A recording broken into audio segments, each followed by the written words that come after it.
Apa itu pasar monopoli? Dikutip dalam buku Ekonomi dan Akuntansi yang berjudul Mengasah Kemampuan Ekonomi oleh Bambang Wijayanta, monopoli berasal dari bahasa Yunani yaitu mono adalah satu, sedangkan polis adalah penjual. Pasar monopoli adalah kondisi pasar di mana hanya ada satu atau sedikit penjual yang menguasai pasar dan tidak memiliki pesaing. Dalam pasar monopoli, penjual memiliki kuasa untuk menentukan harga dan kuantitas barang di pasar. Sebagai penentu harga, pelaku monopolis dapat menaikkan harga dengan cara mengurangi jumlah produknya.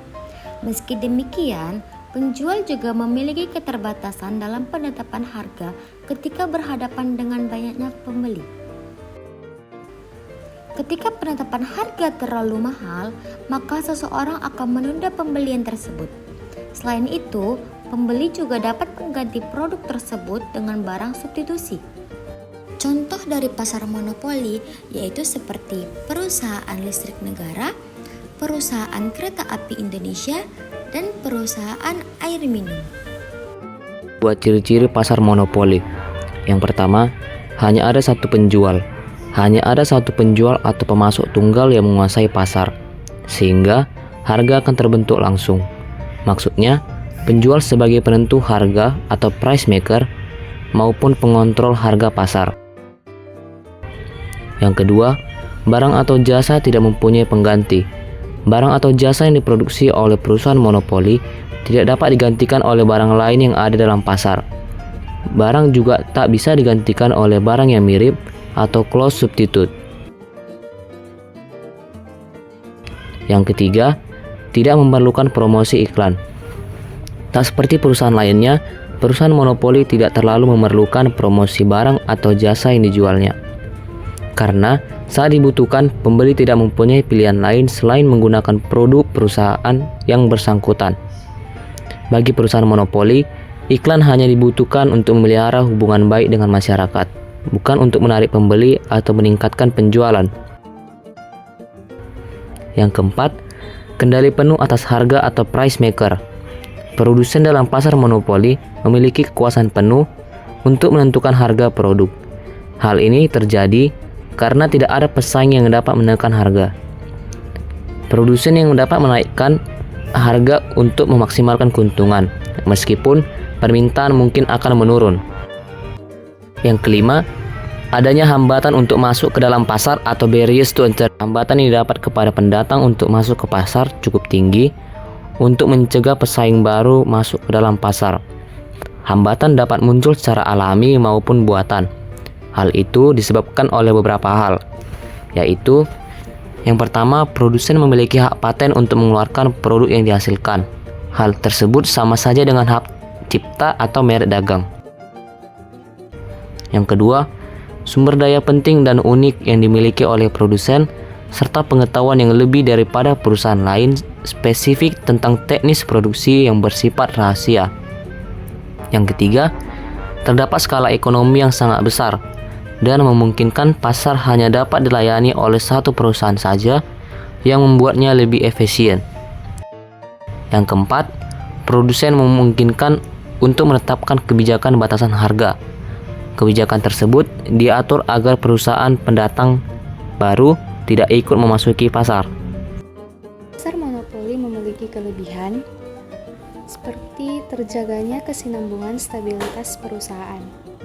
Perusahaan monopoli jarang mengalami kebangkrutan karena kemampuannya bertahan dan membuktikan diri. Yang kedua, keuntungan penjual cukup tinggi. Hal ini karena tidak terdapat saingan. Penjual di pasar monopoli dapat menentukan harga dan mengambil keuntungan sebesar-besarnya. Selain itu, pasar monopoli juga menghindari produk tiruan. Yang ketiga, mampu memanfaatkan teknologi dengan baik. Monopoli akan memberikan kemampuan perusahaan untuk membeli mesin mahal dengan tingkat efisiensi yang tinggi dan mampu memproduksi banyak output dalam waktu minimum. Monopoli juga memiliki kekurangan, seperti perusahaan bisa bertindak sewenang-wenang. Pasar monopoli dikuasai oleh seorang penjual dapat memberi peluang bagi perusahaan tersebut bertindak sewenang-wenang. sehingga akan merugikan konsumen. Yang kedua, pilihan konsumen terbatas. Dengan hanya ada satu penyedia produk atau layanan, konsumen memiliki sedikit atau tanpa pilihan alternatif. Hal ini dapat mengurangi pilihan dan fleksibilitas konsumen. Yang ketiga, penyimpangan alokasi sumber daya. Monopoli mampu menyebabkan penyalahgunaan alokasi sumber daya, yakni perusahaan monopoli dengan sengaja membatasi tingkat outputnya untuk memaksimalkan lama harga yang ditetapkan tinggi, dan ketika permintaan meningkat dan tidak disertai dengan persediaan produk yang cukup, hal tersebut mengakibatkan kenaikan harga.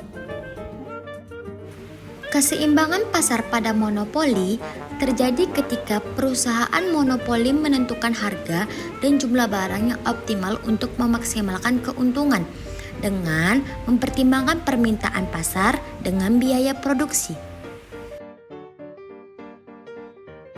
Konsep utama dalam keseimbangan pasar monopoli yaitu kurva permintaan. Pada pasar monopoli, kurva permintaan untuk produk yang dijual oleh monopolista biasanya miring ke bawah atau downward sloping. Artinya, untuk menjual lebih banyak produk, monopolista harus menurunkan harga. Selanjutnya, ada pendapatan marginal. Pendapatan marginal adalah tambahan pendapatan yang diperoleh dari penjualan satu unit tambahan barang. Dalam monopoli, pendapatan marginal biasanya lebih rendah dari harga pasar karena untuk menjual tambahan barang, monopolista harus menurunkan harga pada seluruh jumlah barang yang dijual, bukan hanya pada unit tambahan. Selanjutnya ada biaya marginal. Biaya marginal adalah biaya tambahan untuk memproduksi satu unit tambahan barang. Keseimbangan pasar monopoli tercapai ketika monopolista memproduksi barang sampai biaya marginalnya sama dengan pendapatan marginalnya. Yang terakhir ada penentuan harga. Setelah menentukan jumlah output yang optimal, monopolista akan menentukan harga dengan merujuk pada kurva permintaan. Karena monopolista adalah satu-satunya penyedia barang, ia dapat menetapkan harga yang lebih tinggi daripada harga yang ditentukan dalam pasar persaingan sempurna.